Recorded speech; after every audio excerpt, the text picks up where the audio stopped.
All right, let's talk about mastering one of the most useful tools in your English toolkit, the present simple. Seriously, if you want to talk about your daily life with confidence, this is pretty much the key.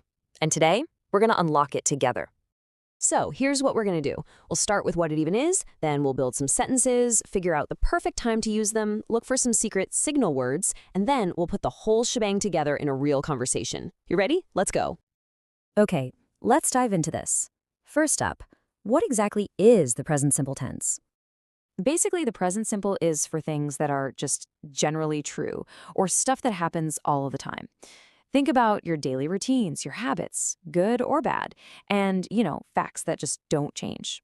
It's the tense you use for things that are consistent. This is the absolute perfect example. I mean, does the sun rise in the east every single day? Yep. Is it a universal truth? You bet. That's exactly why we use the present simple here. It's a fact, plain and simple. All right, let's get our hands dirty with the actual building blocks. We're going to break down the simple rules you need to build perfect sentences every single time. Okay, for positive sentences, you really only need to remember two patterns. For I, you, we, and they, you just use the normal verb. I play. They go. Easy. But, and this is the golden rule, for he, she, or it, you have to add an S or ES to the verb. He drinks. She watches. Now, what's really interesting about this slide is seeing it side by side. On the left, no S's. They watch TV, we go to the gym. Simple. But look at the right. A cat is an it, so it sleeps. Your father is a he, so he drives. See how that S just pops up? That's the rule, right there in action. Now, what if you want to say no?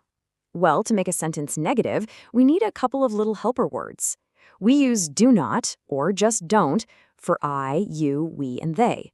And we use does not, or doesn't, for he, she, and it. And you want to know the best part?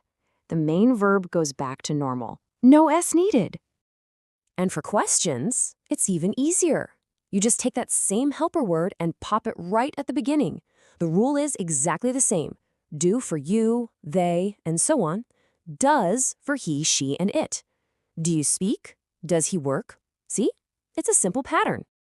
Okay, so we've got the how down. We know how to build the sentences. But just as important, maybe even more important, is knowing when to use them. So let's talk about the right time and place. It really comes down to four main situations. 1, your daily routines, like I wake up early. 2, habits, things like he smokes. 3, those universal truths we were talking about. And number 4, for permanent situations, like she works in a bank. Here's another one of those big universal truths. It's a scientific fact, right? It's always true, at least under normal conditions. So, boom, that makes it perfect for the present simple. Okay, now here's a really cool tip. Think of these next words as little clues or signals that tell you, hey, you should probably use the present simple here. So if you look at all these words, what do they have in common? They all talk about how often something happens. Words like always, usually, sometimes, never, they all scream repetition, which is exactly what the present simple is all about. And look at this. This is a perfect example. See how that signal word never fits right in? We've got she, so the verb eat gets that S, and never tells us how often. Everything we've learned just clicks right into place. All right, this is where the magic happens. We've got the definition, we've got the rules, we know the signal words. Now let's see how all these pieces work together in a real, natural, everyday conversation. So the conversation kicks off with a classic question about a daily routine. Notice that structure. Question word, then do you, then the basic verb, wake up. And the answer is super simple, a direct statement. You've got the subject, I, and the base verb, wake up. Perfect. Then another question, this time about a habit. It follows that exact same do, you question format we just talked about. And check out this reply. Not only is it a simple statement, but it also uses one of our signal words, usually. That tells us right away that this is a regular habit. But now the question shifts. We're asking about your sister, which is a she. And because of that, our little helper word changes from do to does. What does she do? And the final answer, This is perfect. It brings it all home. We have the subject she, so the verb work gets that super important S on the end. She works. It's a perfect example of our number one rule. So the crucial point is this. If you can just remember these 3 simple rules, you've pretty much got the present simple down.